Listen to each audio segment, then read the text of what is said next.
Hello and welcome to another episode of the Thursday Hang here on the Andrew Wasson YouTube channel. Thanks a lot for joining me. I put out these guitar lessons every Thursday here on the Andrew Wasson YouTube channel, so please make sure that you are subscribed. And also, I should mention, I have another YouTube channel that's mainly for my business and a little more involved guitar lessons. It's called Creative Guitar Studio. Check that channel out as well. There are over 1,000 lessons on that channel ready and waiting for you.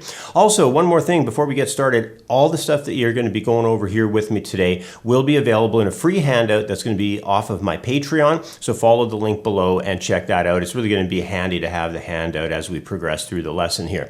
So let's get things started. This week I want to show you how to convert open position major chords over to dominant seventh chords. It's a fast and easy conversion that instantly adds a bluesy effect to the basic major harmony. And after we do this with open chords, I'm going to take things one step further with you by expanding on the chord patterns along the neck, and I want to start using them across movable shapes. And I think that's really important because you can change keys and go into any direction in terms of a key signature that you would like if you know how to move these things around and you know where the roots are. So let's get started by converting A, D, and E major chords over to the dominant seventh. Now the first chord we're going to look at is standard A major. Now those notes in that chord are A, C sharp, and E. The fingering that you see there is just a bar that I'm doing for you, and that's capturing notes on the 5th through 2nd strings. Now to turn this chord into dominant 7th, we have to add a dominant 7th tone, which is a minor 7th tone. There's a couple ways we could do that. One way is on top. There's a G right up there for that. Or you could also open up the 3rd string G and have that in there too, and just have sort of a double impression of the G notes, and that'll really warm up that sound for that A dominant 7th. So if you're thinking about the theory, what's really happening is we are taking the A major chord with the notes of A, C sharp, and E, and we're adding in a lowered 7th. Why do we call it lowered 7th? Well, in the major scale, we should have a G sharp, but when we convert over to setting up the notes in the construction formula for dominant 7th, we actually lower that 7th down, and in this case, it would go from G sharp down to G natural. And that's how it works. It's really a simple formula. You just take a major triad, add that minor 7th off the root, and you've got a dominant 7th chord, perfect for blues and really great for jazz too. So let's go over to our next chord. Our next chord is going to be the D major. Now this chord has D, F sharp, and A as the triad notes go. You can see the pattern on the neck, and you probably have seen this before if you play guitar for a little while. And what we're going to do is add a C note, because that would be our flatted 7th. The C note is going to be added in right there on 2nd string, 1st fret, and now we have D dominant 7th chord. All right, so let's move on next to the E. E major would be the 5 chord in 1-4-5 A blues.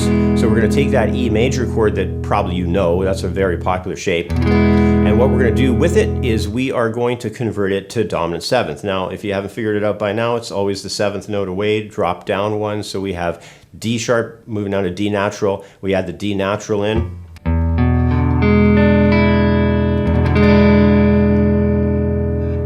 So that sound is really rich. It has an interesting overtone to it. And I think if you like jazz, if you like soul R&B music, if you like blues, this is the type of sound that you just definitely have to get used to and have added into your style and your playing.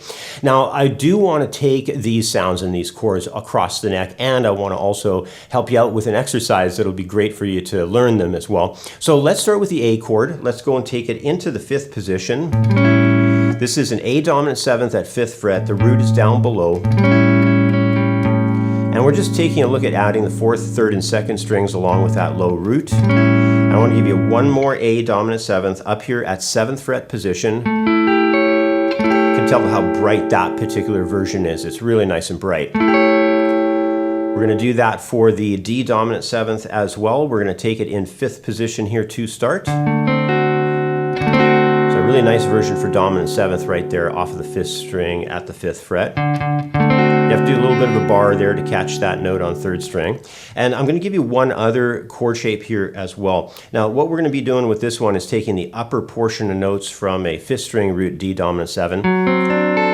So technically this shape is really referred to as an inversion. You can see where that D root is up there on the 2nd string at the 3rd fret. So let's move on lastly to our E dominant 7th. In the 5th fret position, we have a really nice version of that chord set up We're giving a root, major third, flat 7, another octave on top.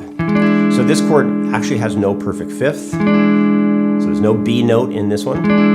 And we can take this one up the neck a little bit to the 9th fret position and do a new version of an inverted chord for that one as well. It does have the B in that one, and the root on that one is 3rd string. All right, so now we've gone over some movable shapes. Let me give you an exercise that you can use to help get all these chords into your playing and have all this stuff really get programmed into your fingertips so you're grabbing into those chords lickety-split, everything's working 100%. The first exercise I'm going to look at here with you is going to involve an A7 chord going to its counterpart that we had looked at up off the 4th string root. So all we're going to do is put a bit of a groove on this. We are going to have a slide that's going to take place on the 5th fret to the 7th of 4th string, and the groove is going to go like this.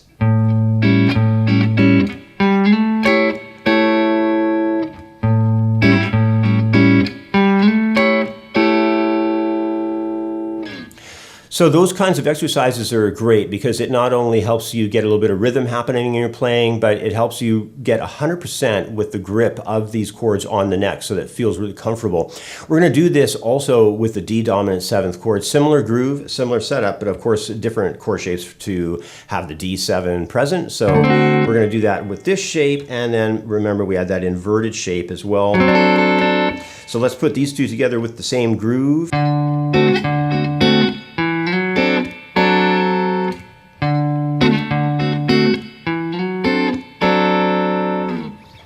So you can tell it's the same groove and everything, but we have new chord voicings, so all you got to do is get used to the new chord voicing on the neck and you are ready to go. You can also take this another step further and work it out on the neck with the shapes that we had done for E dominant 7th too. Now the thing to keep in mind is the structure that we've been going over here is part of the 1-4-5 system of what we typically refer to as a blues chord progression. So if you want to mix and match these shapes, put them into something like an 8-bar or a 12-bar blues, you're welcome to do that. We're going to be doing a little bit more work on these concepts as lessons progress this week, because here we are on Thursday Hang. Tomorrow I'm going to have my Friday Patreon Plus release where we're going to go over a little bit more in terms of highlighting across these types of chords with arpeggios. So I hope you're going to tune in for that one. On the Sunday release, we're going to be adding things even further with this sound, where we're going to start bringing in a scale called dominant scale, often referred to though as a mode called Mixolydian. It's all based around this same type of chord structure too. So we're going to be doing some great things outward to the end of this week. I hope you're going to be joining me for those other lessons. The next upcoming lessons will be on the Creative Guitar Studio YouTube channel. All the handouts, any associated MP3s, that will be available through my Patreon.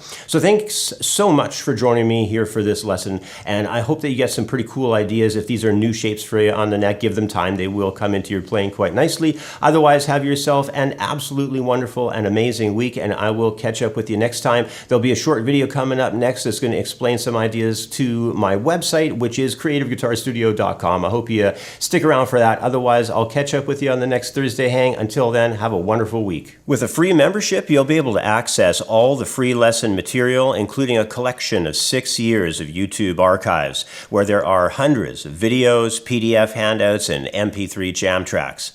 Plus, with a free membership, you'll gain access to the Quick Licks program, a 30-lesson course covering guitar licks in all playing styles across all types of scales and arpeggios.